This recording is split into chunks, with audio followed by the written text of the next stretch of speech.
Hello everyone, welcome back to our channel. तो आज हम लोग पढ़ेंगे लाइफ प्रोसेस जो कि क्लास 10 का बायोलॉजी का चैप्टर फर्स्ट है। तो आइए चैप्टर को स्टार्ट करते हैं बिना अपना टाइम वेस्ट किए। तो हमारा पहला टॉपिक होता है लाइफ प्रोसेस का स्टार्ट, जो कि है लिविंग ऑर्गेनिज्म। तो लिविंग ऑर्गेनिज्म कैसे पता चलता है कि लिविंग ऑर्गेनिज्म है या फिर नहीं है? तो पता करने के लिए have a cellular organisation, metabolism and consciousness etcetera, this are the things. मतलब ये सब होना चाहिए, तभी पता चलता है कि ये लिविंग ऑर्गेनिज्म है या फिर नहीं है। नोट, कुछ ऐसे भी चीज हैं जिसमें कि ये सब सारे चीजें नहीं उपलब्ध होती है, वो फिर भी लिविंग ऑर्गेनिज्म होते हैं। जैसे कि हम यहाँ देखते हैं, visible movement is not defining features of living organism, plant and sleeping animal also living organism. मतलब सिर्फ यही जो दिखते हैं, सिर्फ वही फीचर्स ये शो नहीं करते हैं कि वो लिविंग ऑर्गेनिज्म है या फिर नहीं है। कुछ ऐसे भी चीज होते हैं जो कि लिविंग ऑर्गेनिज्म होते हैं, लेकिन ये सारी चीज शो नहीं करते हैं, जैसे कि प्लांट या फिर स्लीपिंग एनिमल जो सोते हैं सिर्फ एनिमल। नेक्स्ट है हम लोग का वायरस। तो वायरस लिविंग है या नॉन लिविंग है ये देखते हैं। Virus is connecting link between living and non living, it is inter outside host cell. यानी कि ये अभी तक भी पता नहीं चला है, मतलब क्लास 10 के बेसिस पे, कि वायरस जो है वो लिविंग थिंग है या फिर नॉन लिविंग थिंग है। तो अब यहाँ से हमारा स्टार्ट होता है topic what are life process. तो देखते हैं लाइफ प्रोसेस है क्या। Body of organism needs continue repairs and maintain which are required energy. यानी कि बॉडी को रिपेयर करने के लिए और बॉडी पार्ट को मेंटेन करने के लिए हर हमेशा एनर्जी चाहता है, वो एनर्जी हर हमेशा खोजता है। तो एनर्जी आएगा कहाँ से, बनेगा कहाँ से, ये देखते हैं। All these process involved in this maintenance job are called life process. Example, nutrition, respiration and excretion। यानी ये सारे प्रोसेस को मिला करके ही बॉडी में एनर्जी बनता है, जो कि हमारे बॉडी को या फिर बॉडी पार्ट को जरूरत होता है कोई भी वर्क को परफॉर्म करने के लिए। तो आगे देखते हैं नेक्स्ट टॉपिक में ऑर्गेनिज्म। तो ऑर्गेनिज्म है क्या या फिर कितना प्रकार का होता है ये देखते हैं। तो पहले तो ये देखते हैं कि ऑर्गेनिज्म दो प्रकार का होता है, यूनिसेल्यूलर और यहाँ पे देखिए सेकंड है मल्टीसेल्यूलर। तो यूनिसेल्यूलर को पहले पढ़ते हैं। There are entire body surface is in contact which environment, no specially structure for design, repair और एक्सक्रीशन। यानी कि इस बॉडी में, यानी यूनिसेल्यूलर जिसमें ऑर्गेनिज्म पाया जाता है, उस बॉडी में एक ही सेल होता है, जो कि एक वही सेल सारा वर्क परफॉर्म करता है फॉर क्या कहते हैं, हार्मोन्स रिलीज करने के लिए या फिर कोई भी वर्क परफॉर्म करने के लिए। उसी वही एक सेल सारा वर्क जो भी बॉडी में होना चाहिए वो सारे परफॉर्म करते हैं। नेक्स्ट देखते हैं मल्टीसेल्यूलर, जो कि हम लोग हैं। और यूनिसेल्यूलर का आपका एग्जांपल हो जाएगा एमीबा। ध्यान रखिएगा, क्वेश्चन में आ सकता है आप लोग का। तो मल्टीसेल्यूलर में देखते हैं, as all cell can't be contact with environment, specialized structure needed for different function। यानी एक ही सेल जो है हम लोग का बॉडी में सारा वर्क नहीं कर सकता है, वो इन्वायरमेंट के साथ सारा सरवाइव नहीं कर सकता है सेल, इसलिए अलग अलग प्रकार का अलग अलग जगह पे सेल बनाया गया है फॉर वर्क, मतलब डिफरेंट फंक्शन को परफॉर्म करने के लिए। इसका एग्जाम्पल में आ जाएगा हम लोग का ह्यूमन बीइंग और एनिमल्स और एक्सेट्रा, काफी सारी चीजें हैं। तो नेक्स्ट टॉपिक आता है हम लोग का न्यूट्रिशन। तो न्यूट्रिशन को देखते हैं कि क्या चीज है या फिर न्यूट्रिशन कैसे परफॉर्म करता है बॉडी में। Process of taking food and utilising it. यानी कि बॉडी में फूड जो हम लोग का जाता है वो कैसे यूटिलाइज होता है, कैसे उससे एनर्जी मिलता है, वो सारे प्रोसेस न्यूट्रिशन में देखने को मिलेगा। तो to make energy at a form of ATP का यहाँ मतलब है कि एटीपी के फॉर्म में हम लोग को एनर्जी मिलता है। To make energy ATP which is needed to maintain state of order in our body. यानी कि सारा जो वर्क है या फिर स्टेट ऑफ ऑर्डर जो भी काम करना पड़ता है, उसे करने के लिए बॉडी में एनर्जी जो चाहिए वो न्यूट्रिशन बनाता है। तो न्यूट्रिशन दो प्रकार का होता है, पहला होता है ऑटोट्रॉफिक, दूसरा होता है हेट्रोट्रॉफिक। ऑटोट्रॉफिक न्यूट्रिशन में ऑटो न्यूट्रिशन बन जाता है, जैसे कि आप यहाँ पे देख सकते हैं first topic, can make their own food from simple inorganic molecules like CO2 and H2O. Example, plant and some bacteria like। तो यहाँ पे कुछ ऐसे बैक्टीरिया हैं जो कि ऑटोट्रॉपिक है, जो कि खुद से अपना खाना बना लेते हैं, जैसे कि प्लांट हो गए। तो नेक्स्ट है हेट्रोटॉपिक हम लोग का। तो हेट्रोटॉपिक में देखते हैं डिपेंड डायरेक्टली और इनडायरेक्टली ऑन ऑटोट्रॉप। तो ऑटोट्रॉप पे डायरेक्टली और इनडायरेक्टली डिपेंड होते हैं। एग्जांपल में एनिमल पे डिपेंड हो सकते हैं, या फिर एनिमल या फंगी हो सकते हैं जो दूसरे पे डिपेंड होते हैं। जैसे हम लोग ही देखिए, हम लोग हैं हेट्रोट्रोपिक, यानी खुद से खाना नहीं बना सकते, हम लोग को दूसरे ऊपर डिपेंड होना पड़ता है। तो नेक्स्ट हम लोग का आ जाता है फोटोसिंथेसिस। तो फोटोसिंथेसिस में देखते हैं, फोटोसिंथेसिस को परफॉर्म करने के लिए चाहिए लाइट। फोटो मतलब होता ही है लाइट, एंड सिंथेसिस का मतलब है परफॉर्मिंग ऑफ फॉर फूड या फिर ऑफ फूड। तो फोटोसिंथेसिस बनाने के लिए वो क्या चाहिए, तो यहाँ पे एक फॉर्मूला आता है C6CO2 12H2O, एंड सनलाइट के प्रेजेंस में बनता है, क्लोरोफिल बनता है, और इसका बनता है यहाँ पे C6H12O6 plus 6O2 and 6H2O, जो कि सनलाइट को एब्जॉर्ब कर लेता है, और ये यहाँ पे O2 इन्वॉल्व करता है, यानी कि निकाल देता है। तो यहाँ पे रेड्यूस टू ग्लूकोज बना देता है, ये स्प्लिट हो जाता है इसमें। तो यही सब यहाँ पे दिया गया है। Stored as a starch in plant, stored as a glucose in animal, यानी कि ये स्टार्च के फॉर्म में प्लांट में स्टोर हो जाता है C6H12O6, एंड स्टोर हो जाता है ग्लूकोज के फॉर्म में एनिमल में। तो यहाँ पे हम नेक्स्ट देखते हैं नोट में करके, desert plant take CO2 at night. ये क्वेश्चन जो हम बता रहे हैं, डेजर्ट प्लांट कैसे क्या कहते हैं फोटोसिंथेसिस करते हैं, ये पिछले बार के बोर्ड में आया था। जैसे कि अगर आप देखे होंगे PYQ तो पता होगा, तो आप ध्यान से देखिएगा। Desert plant take CO2 at night, make an intermediate product organic acid, later this product is used to make sugar in presence of light। यानी कि वो रात में ही, जो प्लांट होता है वो खुलता है रात में, और रात में ही CO2 ले लेता है, क्योंकि दिन में धूप होती है बहुत डेजर्ट में।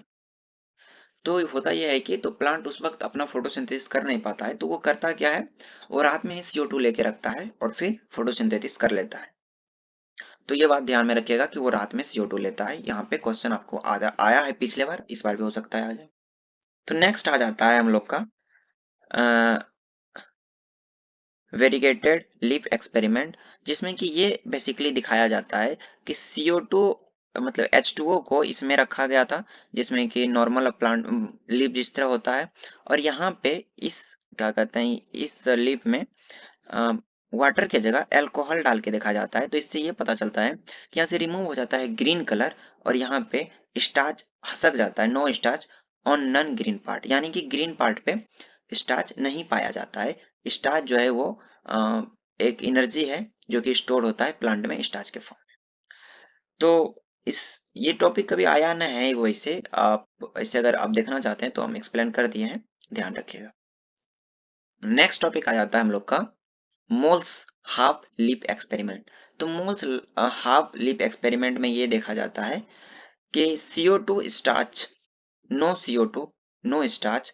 यहाँ पे मतलब ये था कि CO2 अगर रहेगा तो स्टार्च भी बनेगा, नहीं अगर CO2 रहेगा तो स्टार्च भी नहीं बनेगा।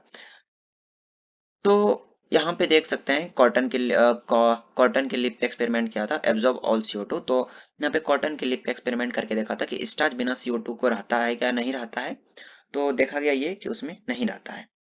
तो नेक्स्ट हम लोग का टॉपिक जो है वो है much gas exchange in plant occurring through stomata. तो गैस जो है स्टोमाटा में किस तरह स्टोर होता है वो देखते हैं। तो अब यहाँ पे ये ध्यान रखिएगा, गार्ड सेल किसको कहते हैं, स्टोमाटा पोर किसे कहा जाता है, क्लोरोप्लास्ट किसे कहा जाता है, ये सब पूछा जाता है। तो इस एक्सपेरिमेंट को बिना यहाँ पे देखे हम बता देते हैं आपको कि जब भी ये क्या कहते हैं, देखिए यहाँ पे सिकुड़ा हुआ है थोड़ा सा, और यहाँ पे देखिए ये खुल गया है। तो खुलता तभी है जब इसे वाटर लेना होता है, तब ये खुल जाता है। अब देखिए यहाँ लिखा हुआ है absorb CO2 sorry H2O, swell, swell मतलब होता है फूलना, एंड श्रिंक मतलब ऐसा है सिड़कना। तो लॉस वाटर यानी वाटर जब छोड़ दिया तो ये श्रिंक जाता है और वैसे स्वेल हो जाता है। Plant absorb H2O minerals like NP Fe MgM from, मतलब इसका मतलब है कि nitrogen phosphorus iron magnesium from soil by root, root से ये सारे विटामिन को लेते हैं। तो नेक्स्ट आ जाता है हम लोग का न्यूट्रिशन इन एमीबा। तो एमीबा में आप देख सकते हैं, ये इमेज आपका जो है एनसीईआरटी में भी होगा। तो ये एमीबा का फुल बॉडी है। ये बीच में जो ब्लैक दिख रहा है ये इसका न्यूक्लियस है। तो फूड पार्टिकल देखिए यहाँ पे है। तो ये जो है फूड पार्टिकल को देख के अपना शेप बदल सकता है या बदल लेता है। यहाँ पे ये दोनों साइड से जो आगे बढ़ रहा है इसे फिंगर लाइक स्ट्रक्चर जो है इसे सीडोपोडिया कहा जाता है। यहाँ पे देखिए ये जो फूड के साइड में गैप है इसे फूड वैक्यूल कहा जाता है। और यहाँ पे फूड पार्टिकल को ये अपने अंदर समा लेता है और यहाँ पे पूरा डाइजेस्ट करके वेस्ट को बाहर निकाल देता है। तो ये आप अपने वर्ड में भी एक्सप्लेन कर सकते हैं। नेक्स्ट समझते हैं हम लोग हेट्रोट्रोफिक न्यूट्रिशन। तो हेट्रोट्रोफिक न्यूट्रिशन समझते हैं, पहला समझते हैं फंगाई में। फंगाई किस तरह अपना हेट्रोट्रोफिक न्यूट्रिशन करता है। तो ये फंगाई जो है सेप्रोफिटिक न्यूट्रिशन में आता है, जो कि grow on dead and declining matter, bread molecule, mushroom या फिर ईस्ट। तो ये डेड एंड डिक्लाइंग मैटर पे ग्रो करता है। जैसे कि एग्जांपल आप ले सकते हैं, ब्रेड पे ग्रो करता है। अब ब्रेड पे देखते होंगे ज्यादा दिन रखने के बाद वहां पे ग्रीन टाइप का कुछ पिगमेंट पैदा हो जाता है, वो फंगाई ही होता है। नेक्स्ट देखते हैं हम लोग एनिमल्स। एनिमल्स जो है वो होलोजोइक न्यूट्रिशन शो करता है, जो कि फर्स्ट इंजेस्ट करता है एंड देन डाइजेस्ट करता है, यानी पहले वो खाता है। पहले आप देखते होंगे हम लोग चिबा लेते हैं अंदर, फिर अंदर में अपना डाइजेस्ट होते रहता है। नेक्स्ट देखते हैं पैरासाइटिक न्यूट्रिशन, जो कि है कोस्कटा, टिक्स, लिक, लेल्चो, लीच एंड टेपवर्म। यानी ये है पैरासाइटिक न्यूट्रिशन का मतलब ये है कि वो खुद खाना नहीं बनाता है, वो आपके बॉडी पे रह करके आपका ही खाना बनाया हो वो खा लेता है। जैसे कि आप बोल सकते हैं ये लीक। लीक जो है हम लोग का देखते हैं हिंदी में, इसे आप अगर जानते होंगे तो बहुत जगह चमक्कन भी कहा जाता है। आप चमक्कन को देखते होंगे कि बॉडी पे दूसरे का बॉडी पे रह करके अपना खाना खा लेता है ये। या फिर आप देख सकते हैं हिंदी में अगर ढीलो भी बहुत जगह कहा जाता है। तो different organism has different modes. तो नेक्स्ट टॉपिक है हम लोग का न्यूट्रिशन इन पैरामीजियम। तो पैरामीजियम में न्यूट्रिशन किस तरह होता है, तो आप सेम उसी तरह देख सकते हैं। यहाँ पे फूड वैक्यूल है, ये दोनों फूड वैक्यूल है। यहाँ पे ये है यूनिसेल्युलर ऑर्गेनिज्म, यानी कि इसके पास भी सिंगल सेल होता है। Have definite slippers like shape. ये भी स्लीपर लाइक का शेप का होता है, जैसे कि चप्पल लाइक से शेप का होता है। Food is moved by cilia and taken by special spot called cytostomes, यानी कि ये सिलिया के थ्रू आगे बढ़ता है और ये अपना फूड जो है वो लेता है साइटोस्टॉम के थ्रू। ये सारा फूड ले लेता है। आप यहाँ पे आप एनसीईआरटी का यह डायग्राम देख लीजिएगा, सारा मेंशन किया हुआ है क्या क्या पार्ट है। तो नेक्स्ट आ जाता है हम लोग का पाथ ऑफ फूड। तो फूड किस तरह से हम लोग का बॉडी में जाता है, क्या क्या उसका पाथ है, किस किस थ्रू जाता है, ये देखते हैं। तो पहला आता है माउथ। तो माउथ है हम लोग का एंट्री पॉइंट, जहां से कि हम फूड एंटर्ड होता है। नेक्स्ट है buccal cavity. He has teeth and tongue. यहाँ पे टीथ और टंग होता है, यहाँ पे फूड क्रश हो जाता है यानी टूट जाता है। Make food soft by mixture with saliva, saliva के साथ मिक्स होकर के ये सॉफ्ट हो जाता है। डाइजेस्ट स्टार्च हैज एमाइलेस, यानी स्टार्च को यहाँ पे डाइजेस्ट किया जाता है क्योंकि सलाइवा में एमाइलेस रहता है। सलाइवरी एमाइलेस जिसको कहा जाता है, वहां से एमएलएस बाहर आ जाता है।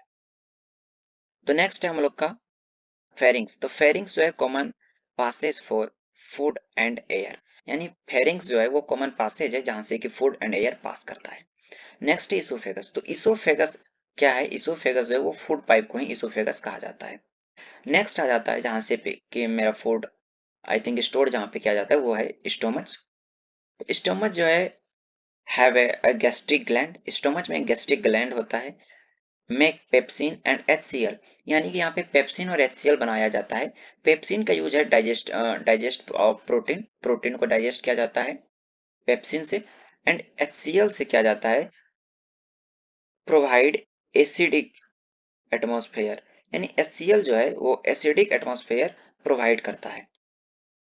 एंड म्यूकस, म्यूकस भी यहीं पे पाया जाता है जो कि प्रोटीन को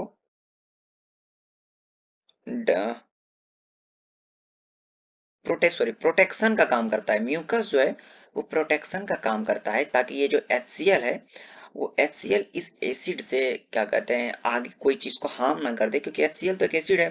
तो इसके लिए म्यूकस का एक, जैसे कि आपको यहाँ पे आप देखिए, मैं एक बना देता हूँ। जैसे कि हम लोग का स्टोमच अगर ये हुआ, तो म्यूकस जो है यहाँ पे चारों ओर इसका एक कोर बना रहता है, ताकि यहाँ पे जो है आउटसाइड ऑफ स्टोमच यहाँ पे कुछ हार्म ना कर दे। यहाँ पे और सारा ऑर्गन्स तो होता है ना, तो इसे हार्म ना कर दे, इसलिए इसे बनाया जाता है। तो आगे देखते हैं। तो नेक्स्ट आ जाता है हम लोग का स्मॉल इंटेस्टाइन, जो कि कोलिड की तरह वर्क करता है। लार्ज इंटेस्टाइन में एब्जॉर्ब H2O करता है, यहाँ पे H2O ऑब्जॉर्ब हो जाता है, और फिर एनस जो है इसके थ्रू सारा वेस्ट बाहर हो जाता है। In point waste exist regularly by sphincter. तो इसके थ्रू वेस्ट सारा बाहर हो जाता है हम लोग का। तो नेक्स्ट आ जाता है हम लोग का न्यूट्रिशन इन ह्यूमंस। तो यहाँ पे है alimentary canal is a tube from mouth to anus, यानी कि ये कैनाल जो है एलिमेंट्री कैनाल, ये माउथ से एनस तक कनेक्ट रहता है। और क्या वर्क परफॉर्म करता है ये देखते हैं। तो ये वर्क परफॉर्म तो आगे आपका हम पूरे बता ही दिए, फूड पाथ वही वाला एलिमेंट्री कैनाल है। इसमें कुछ कुछ इंपॉर्टेंट्स और जो थिंग्स है जो परफॉर्म करते हैं वो बता देते हैं। लीवर हो गया, तो लीवर इसमें इस तरह वर्क परफॉर्म करते हैं कि ये गॉल ब्लैडर एक जूस बनाते हैं जो कि ब्लू कलर का होता है, और इसको अपना ये फूड आता है इसमें मिला देते हैं, जिससे कि एम्यूलिफाई फैट होता है, यानी कि फैट जो है वो टूट जाता है। जो हम लोग का फैट होता है फूड में, वो सारा टूट के खत्म हो जाता है। और वेलाई जो है, एक वेलाई करके कुछ चीज होता है जो कि सरफेस एरिया बढ़ाने का काम करता है। नेक्स्ट पेनक्रियास है, जो कि need alkaline pH act to make lipase and tripase, यानी ट्राइपेस और लिपिस बनाने के लिए पेनक्रियास को आना पड़ता है इस बीच में। तो और कुछ ज्यादा कोई खास नहीं है, यहाँ से फिर वही वेस्ट चीज बाहर आ जाता है। तो इतना ही है इसमें। तो नेक्स्ट आ जाता है ATP. ATP broken and use for all body function. ATP जो है वो एनर्जी का एक फॉर्म है, और ये टूट करके सारे बॉडी फंक्शन को वर्क करते हैं, क्योंकि एटीपी को ही एनर्जी भी कहा जाता है। तो नेक्स्ट है oxygen is needed for respiration. Oxygen जो है वो रेस्पिरेशन के लिए बहुत ही जरूरी है। It needs to be inhaled, यानी कि हम लोग जो इनहेल करते हैं यानी सांस लेते हैं उसके लिए ऑक्सीजन बहुत ही जरूरी होता है। And entered in plant by stomata. Oxygen जो है वो प्लांट में इंटर जो करता है वो स्टोमाटा के थ्रू एंटर करता है। तो यहाँ पे हम देखते हैं कि प्लांट किस तरह ऑक्सीजन लेते हैं और किस तरह छोड़ते हैं। तो डे टाइम में ऑक्सीजन रिलीज करता है plant. CO2 use for photosynthesis, CO2 को फोटोसिंथेसिस के लिए यूज करता है। नाइट टाइम ऑक्सीजन रिलीज करता है, नो फोटोसिंथेसिस, यानी कि नाइट में आप प्लांट के पास नहीं जाइए, क्योंकि वो ऑक्सीजन को रिलीज करता है। तो आप भी कार्बन डाइऑक्साइड ले लीजिएगा। इसलिए कहा जाता है कि रात में पौधों के पास नहीं जाना चाहिए, जो कि आपका साइंस भी ये प्रूव करता है। तो नेक्स्ट हम लोग का एनिमल। तो एनिमल के बारे में देखते हैं। एनिमल भी दो टाइप का होता है, terrestrial animal and aquatic animal. Terrestrial animal जो होता है वो लैंड पे सर्वाइव करते हैं, और एक्वाटिक जो है वो पानी में रहते हैं। तो टेरेस्ट्रियल पहले देखते हैं। टेक O2 फ्रॉम एयर, यानी कि जो जमीन पे रहते हैं एनिमल्स, वो ऑक्सीजन लेते हैं एयर से, यानी कि हवा से। हवा में तो सारा गैस रहता है प्रेजेंट, लेकिन हवा से ही वो एयर लेते हैं। Aquatic animal take dissolve O2 from H2O। पानी में तो O2 प्रेजेंट ही रहता है, यानी ऑक्सीजन तो प्रेजेंट ही रहता है, क्योंकि उसका फॉर्मूला ही देखिए H2O, यानी कि O तो उसमें प्रेजेंट है ही। तो वो क्या कहते हैं, फिश सब क्या करता है, वो पानी को पहले एब्सॉर्ब करता है, फिर उससे गिल्स के थ्रू उसे पानी को बाहर निकाल देता है, और उसमें जो ऑक्सीजन रहता है वो रख लेता है। तो यहाँ पे एक नोट है, aquatic animal breathe faster than terrestrial animal, जो कि MCQ में हम लोग को आ गया था क्वेश्चन, मतलब हमें भी आया था और प्रीवियस ईयर भी आ गया था, कि एक्वाटिक एनिमल ज्यादा स्पीड से ब्रेथ करते हैं या फिर टेरेस्ट्रियल एनिमल। तो यहाँ पे क्लियर देखिए लिखा गया है कि aquatic animal breathe faster than terrestrial animal.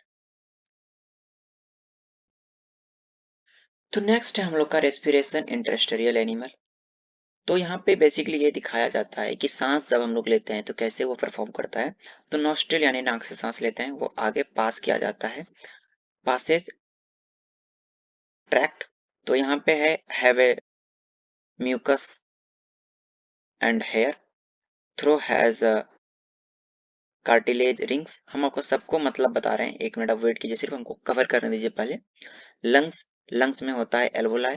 Surface area boom, यानी बूम का मतलब हम आपको बताएंगे। एंड यहाँ पे ट्रैक क्या होता है। Thin vascular diffusions, surface for exchange, यानी इसका मतलब ये है, नोस्ट्रिल से सांस लेते हैं, पास ट्रैक करते हैं, have a mucus and hair. यहाँ पे आप देख सकते हैं कि यहाँ से जब अंदर लिया तो ये यहाँ पे म्यूकस प्रेजेंट होता है, और यहाँ पे जो दिया हुआ है कार्टिलेज रिंग, इस देखिए यहाँ पे जो ये रिंग है, ये सारा रिंग है, इसे ही कार्टिलेज का रिंग कहा जाता है। नेक्स्ट है यहाँ पे हैज एल्वोलाई, यहाँ पे एल्वोलाई प्रेजेंट होता है। ये देखिए, ये जो पूरा है बेलून लाइक सरफेस, इसे ही एल्वोलाई कहा गया है। सरफेस एरिया बूम कर जाता है, बूम मतलब बढ़ जाता है, इसलिए यहाँ पे बूम लिख दिए ताकि आपको अच्छे से समझ में आए। यानी जब हम लोग सांस लेते हैं तो ये फूल जाता है बैलून की तरह।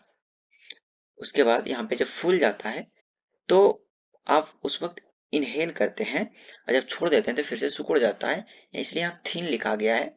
क्योंकि अगर पतला नहीं होगा तो वो फूलेगा ही नहीं। बैलून देखिए कितना पतला होता है, मोटा चीज कैसे फूल सकता है। इसी को यहाँ पे एक्सप्लेन किया गया है कि जब इनहेलेशन करते हैं तो diaphragm moves down, chest expand, यानी कि डायफ्राम जो होता है वो डाउन चला जाता है और चेस्ट फूल जाती है। तो सांस लीजिए, आप एक बार अभी सांस लीजिए और देखिए आपका चेस्ट फूलता है या नहीं, क्योंकि डायफ्राम डाउन चला जाता है। और जब एक्सहेल करते हैं आप, यानी जब सांस छोड़ते हैं, तो डायफ्राम रिलैक्स कर जाता है और चेस्ट गो बैक, मतलब ओरिजिनल पोजीशन पे चेस्ट चला जाता है। नेक्स्ट है हम लोग का ट्रांसपोर्टेशन इन ह्यूमन बीइंग। तो इसमें सारा ट्रांसपोर्ट ह्यूमन बीइंग का बताया गया है, जो कि है human circulatory system consist of blood vessels and heart. तो इसमें सारा फंक्शन बताया गया है। ब्लड में प्लाज्मा प्रेजेंट होता है, सेल डिफ्यूज्ड इन इट, यानी सेल जो है वो डिफ्यूज इसमें कर जाता है। Fluid medium transport nutrition CO2 O2 and waste, यानी फ्लूइड, ब्लड जो है वो फ्लूइड लाइक एक मीडियम है जो ट्रांसपोर्ट करता है न्यूट्रिशन को, ऑक्सीजन को, कार्बन डाइऑक्साइड को एंड वेस्ट को। एंड यहाँ पे जो है नेक्स्ट है वेसल्स। वेसल्स जो है वो आर्टरी, वेन एंड कैपिलरीज, ये तीन तरह का वेसल्स होता है, जो कि आगे आपको समझाएंगे। तो थिनेस्ट एक्सचेंज, ये सब सारा चीज आगे डायग्राम दिया गया है, आपको डायग्राम के थ्रू बताते हैं। ब्लड टुवर्ड्स ऑर्गन्स, तो आर्टरी आपको यहीं पे सारा समझाए देते हैं। आर्टरी जो है वो ब्लड टुवर्ड्स ऑर्गन जाता है, यानी आर्टरी जो आपका वेन है, वेनस का मतलब होता है आपका नर्व, जितना भी आपका नस है उसे वेनस कहा गया है, वेल्स कहा गया है, सॉरी। तो ब्लड जो है वो ऑर्गन की तरफ जाता है, यानी टुवर्ड्स ऑर्गन जब जाता है तो वो आर्टरी वे वेल्स लेके जाता है। एंड जब टुवर्ड्स हार्ट आता है तो उसे वेंस लेके आता है, यानी वेंस जो है वो टुवर्ड्स हार्ट लेके आता है, एंड ब्लड जो है वो टुवर्ड्स ऑर्गन लेके जाता है। एंड यहाँ पे कैपिलरीज जो है वो थिनेस्ट एक्सचेंज है, यानी कि काफी जगह आप देखते होंगे कि बहुत पतला पतला नर्व रहता है, तो उस नर्व को जहाँ पे कि आपका वेस्ट मटेरियल यहाँ पे दे दिया जाता है, वेंस को दिया जाता है, तो उस जगह को कैपिलरीज कहा जाता है, क्योंकि वहाँ पे बहुत थिनेस्ट एक्सचेंज देखा जाता है, बहुत पतला नर्व रहता है। तो सिर्फ इतना ही यहाँ पे बताया गया है, अगर डायग्राम आगे होगा तो आपको समझाएंगे, वरना हम आपको किसी और वीडियो बना करके एक छोटा सा 2-3 मिनट का उसमें सारा डायग्राम बताएंगे, तो उसमें सारा एक्सप्लेन कर देंगे। नेक्स्ट है हार्ट। तो हार्ट में 4 चैम्बर रहता है, मस्कुलर ऑर्गन साइज। तो यहाँ पे 4 चैम्बर हम लोग का हार्ट में देखा गया है, आपको चारों चैम्बर आपको दिखा देते हैं। 2 small arteries and 2 large ventricles, यानी 2 स्मॉल आर्टरीज होता है 4 चैम्बर में, और 2 लार्ज वेंट्रिकल देखा गया है। तो यहाँ पे एक और चीज काफी बार एग्जामिनर पूछता है कि फीस जो है उसमें कितना चेम्बर रहता है हार्ट में। तो 2 चेम्बर्स ऑफ हार्ट होता है और ये सिंगल सर्कुलेशन दिखाता है। एम्फीबियन जो है, एम्फीबियन 3 चेम्बर्ड ऑफ हार्ट होता है, जो कि इन कंप्लीट डबल सर्कुलेशन दिखाता है, क्योंकि डबल दिखाने के लिए 4 चेम्बर चाहिए, उसके पास 3 ही है। बर्ड्स एंड मेमल्स जो है वो 4 चेम्बर्ड ऑफ हार्ट होते हैं, जो कि डबल सर्कुलेशन दिखाते हैं। तो नेक्स्ट हम लोग यहाँ पे देखते हैं कि फिश में किस तरह से ब्लड सर्कुलेट करता है। तो सर्कुलेशन इन फिश, तो यहाँ पे देखिए हार्ट से स्टार्ट होता है, यहाँ से डीऑक्सीजनेटेड ब्लड चलता है, गिल्स में पहुंचता है, यहाँ से ये ऑक्सीजनेटेड ब्लड बनता है, यहाँ से बॉडी पार्ट में जाता है और फिर यहाँ से हार्ट में चला जाता है। बस इतना ही है फिश में सर्कुलेशन। ये कोई भी आपसे पूछेगा नहीं, बस आपके जानकारी के लिए बता दिए। ह्यूमन में आपको पूछेगा तो ह्यूमन में आपको बता देते हैं, in human oxygenated blood and deoxygenated blood flow separately, यानी दोनों का रूट जो है वो अलग अलग होता है, ये नहीं कि दोनों एक ही में मिक्स हो जाते हैं।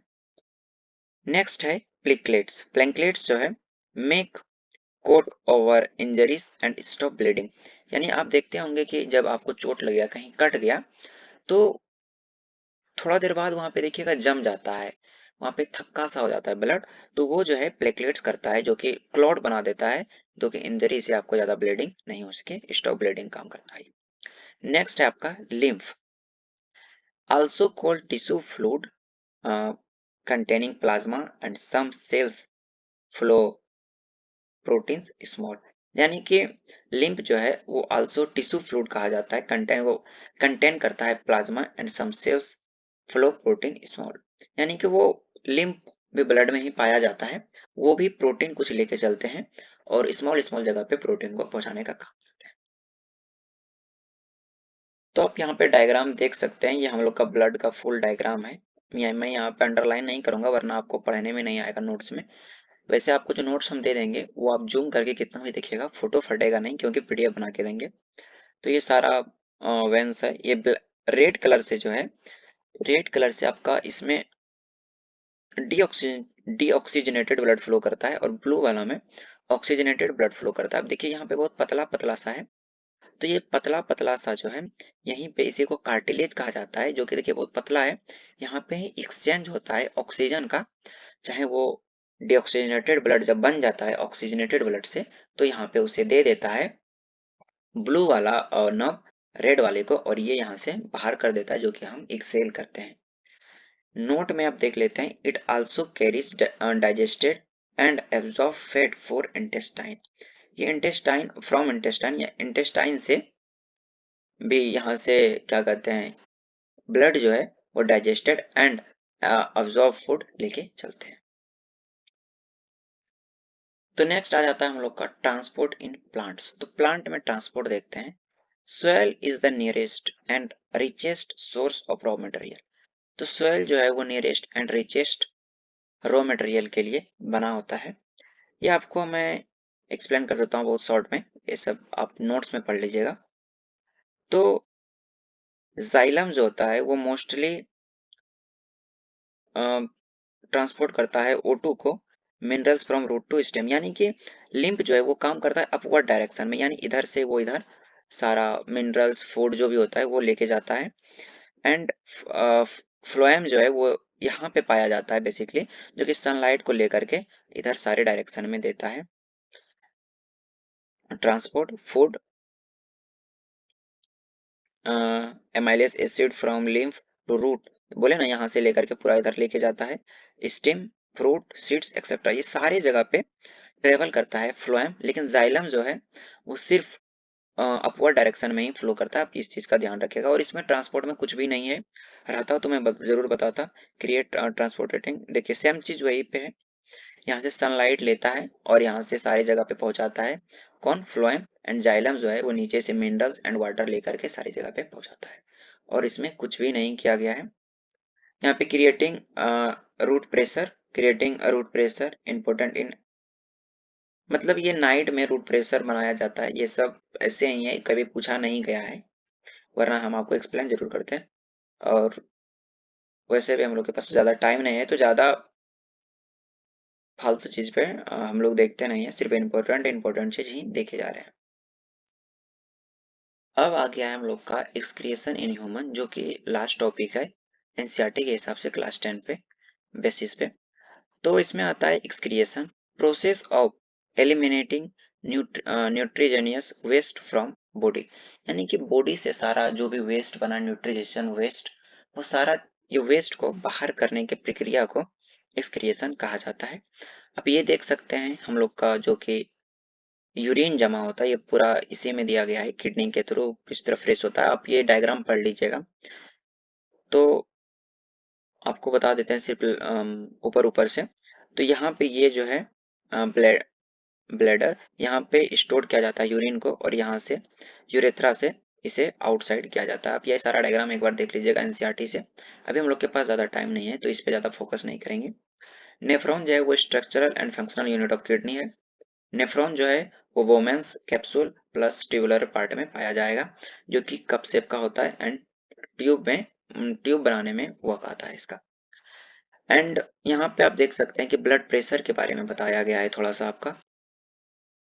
Glucose amino acid plus H2O salt are reabsorb, यानी कि यहाँ पे आप नेफ्रॉन के थ्रू आपका एक बार अगर कोई भी यूजफुल चीज अगर बाहर भी हो गया, तो ये जो पाइप आपको दिख रहा है इसके थ्रू आप उसे इसमें वापस लिया जाता है, रीअब्सॉर्ब कर लिया जाता है। अगर वेस्ट हुआ तब नहीं होगा रिकवर, वो अगर यूजफुल हुआ तब इसमें रिकवर कर लिया जाता है।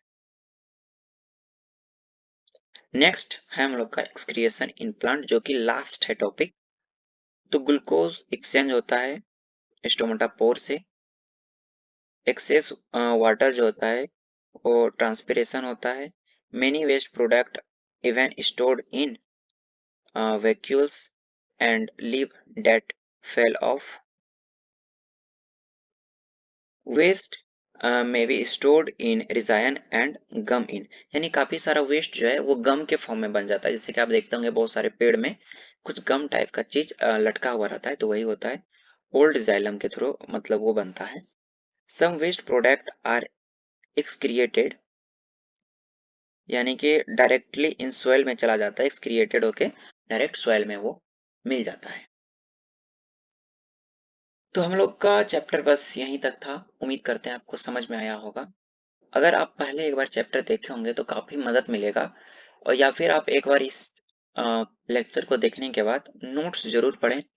अगर आपको नोट्स इसका चाहिए होगा तो आप कमेंट कीजिए नोट्स लिख करके, हम डिस्क्रिप्शन में सारा नोट्स इसका दे देंगे। Thank you for watching the video. Have a good day.